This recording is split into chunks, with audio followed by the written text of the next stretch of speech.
You're going to find that you don't have as many negative emotions to deal with. And all of that is part of manifesting. That's easy. Hey guys, I'm Jasmine with Manifest Fast with Jasmine, and on this video, we're going to be talking about how to handle negative emotions to manifest better. Now, this is part of a 3-part series on how to deal with your emotions, how to handle your emotions, how to manage your emotions. This is a very, very big part in learning to manifest and gaining control. And if I look at my comments with everyone that's been asking questions or having difficulty, this is the culprit, is they're having difficulty managing their emotions. Managing emotions is actually, and stress is actually something that I am very, very good at. That's probably why I'm good at manifesting, is because I've learned how to manage my emotions very well. But I don't really have any videos on that. So this is going to be a 3-part series. The first one, this one being how to handle negative emotions to manifest better. The next one, part 2, is going to be how to manage chronic stress and anxiety. And then part 3 is going to be how to deal with emotional pain and heartbreak. I mean, heartbreak is like the worst emotional pain that you could ever encounter, and I am very familiar with this. So in this video, or in all of the videos, I'm going to give you 5 tips. So if you feel like you have any difficulty managing your emotions or being consistent in that way, or feeling the way that you want to feel, or maintaining emotional stability, if you're dealing with a heartbreak, or if you feel stressed out, or if manifesting is difficult for you, just watch the full series. I'm going to tell you how I handle all of this, and it's going to make it easier for you to do. So make sure that you watch till the end to get all of the tips. If you support this idea and you want more videos like this, press the like button, press subscribe, and hit the bell button, hit all. If you want to work more closely with me, you can join my group on Facebook. It's a membership only group. You can also sign up for emails. You can look into my coaching, and I just came out with my course on consistent instant manifestation. You can pre-order that now. If you pre-order, it's going to be a lot cheaper to get it now than later. All of those links are below. Okay, so I have notes I'm looking at.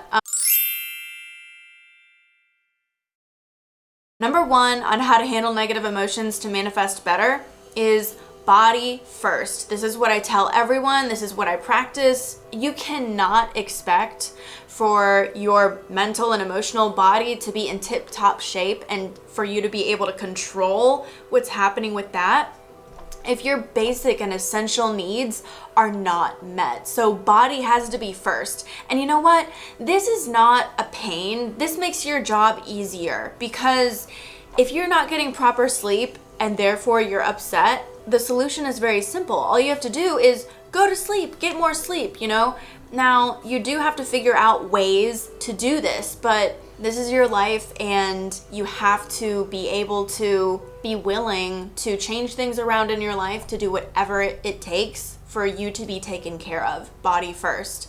You know, if you're starving yourself or stuffing yourself, these are very easy fixes, you know, like eat more, eat less. If you are having emotional eating issues, or if you have eating issues, you know, a lot of people have that sort of thing. I've had that in the past. I read so many books on the subject. Obviously, I don't have issues with that anymore. And I've got to tell you, the best book that I ever read on the subject was called When Food is Food and Love is Love. And I think that was by Janine Roth. It's a bit of an expensive book, but I'm telling you, it was the best book I ever read. I still use the tactics to this day. I highly recommend it. Now, by the way, this video is not sponsored. Nobody cares that much about me. None of my videos are sponsored. Deal with your body intuitively and give your body what it needs. And if you have a hunch, follow it, research it. You'll manifest answers that you need to be able to take care of your body better, and solutions will come to help you change your life around. Also, if you know that there's things that you need in your life, like supplements, medications, exercise, whatever it is that you need to do to your body,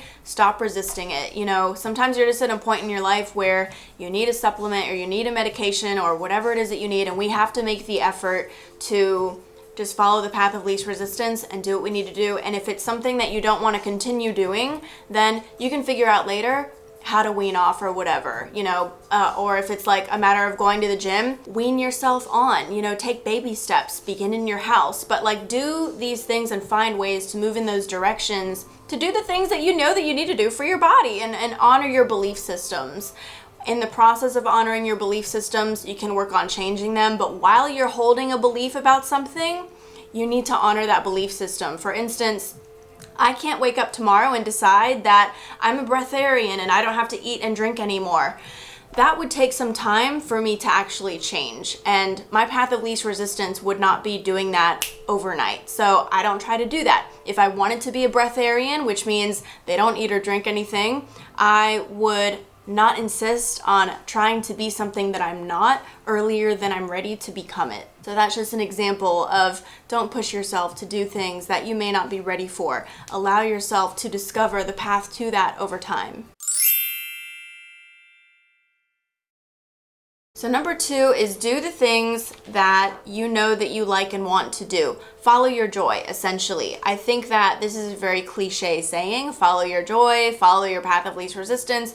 We know this, but it's cliche for a reason. It's cliche because you can't forget to do this, and this is not overrated. This is always going to be very important. Eventually, when you're following your joy, you end up setting up your life in such a way that following your joy is easier to do.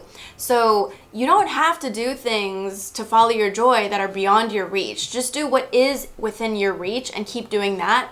And then you will gain opportunities, like greater and better opportunities to follow your joy. Those opportunities will come. But in the moment, you just have to start training yourself to go in those directions of following your joy in the small ways that you can reach in your moment. There's a lot of things that go through our head that we want to do that we just put off, like calling that friend. Instead of just picking up the phone and calling them or taking care of that bill or whatever it may be, we put these things off. We don't do them. Well, we need to actually be listening to those cues and doing those things, because your mind and your brain and your body and your intuition is telling you what you need to do in order to align a little bit more and more and more. And the things that are in the back of your mind bothering you over a period of time, they're taking up negative space in your emotional body, and it weighs down on you, but you get used to it weighing down on you, so you don't really notice the issue that it's creating.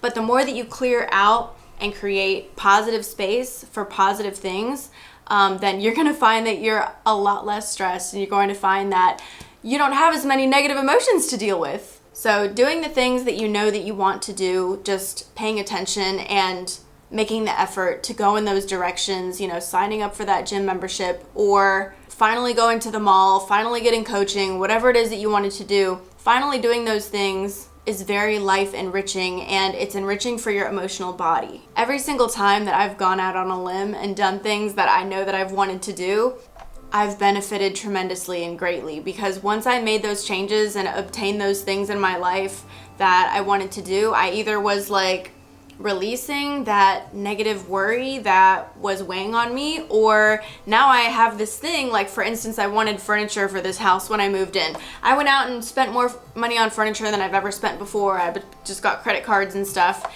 and it was really, really beneficial for me to do that. And that was continuing to take steps like that in my life actually helped me to manifest a different quality of life than I've ever had before. And it's just because it helped me to be so much happier in my life and for me to see things from a completely different perspective. And all of that is part of manifesting.